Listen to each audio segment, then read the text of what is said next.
Okay, after coming back from the grocery store, these are the foods that I got for our ancient Egypt feast.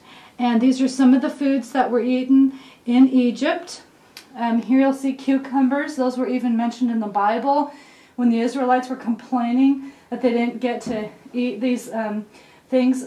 Onions.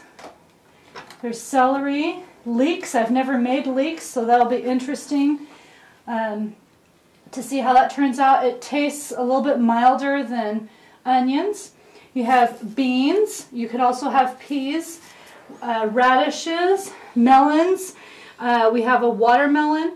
Melons are another thing that the Israelites were complaining about that they didn't get to eat anymore. This is trout.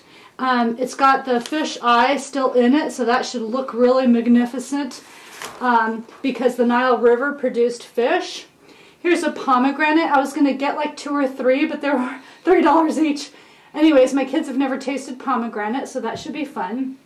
I've got some dates. I might change that into some sort of a dessert. And then I've got some bread made in a round way where they put it in the oven and it rose. And they probably didn't have a baking pan. They probably had more of a stone. And then here is pork, which is another thing that they ate in Egypt. I have a marinade, which they might have done, might not have done. I bought a marinade at the grocery store, and I read the ingredients, and they were all ingredients that were from Egypt. The main ingredient here is garlic. Garlic was one of the things that was grown in Egypt. So if you just fry up some pork with garlic and salt and pepper, that should do it as well. So here you go. And here we have our Egyptian feast fully cooked. The main course is the fish, of course, caught from the Nile River. And we have leeks and onions used as a garnish that were raw up on the top. Then we have green beans that were sauteed.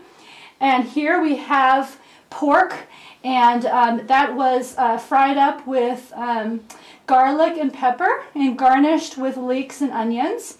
Here is our salad. I don't have any sauce on it, but it does have cucumbers and radishes and celery. And here we have dates, which will probably be dessert. And we'll also have watermelon, which is dessert. And here we have our bread already. And here's our pomegranate, the inside of the pomegranate. And I forgot to mention Welch's grape juice, or, well, obviously they didn't have grape. They did have grapes back then. And so we are drinking grape juice, and we are ready to begin our Egyptian feast. And if you go ahead and walk in and sit down, and here we have our beautiful Cleopatra, and she has a little band around her head. Beautiful. Here is another man from Egypt. We are wearing white tunics here. And here we have the head of the table is, there's my husband, wearing his galabeya is what it's called. Is that what it's called, honey? And the galabeya was purchased actually in Egypt, and so that is what Egyptians actually wore back then. So we're ready to begin our delicious feast.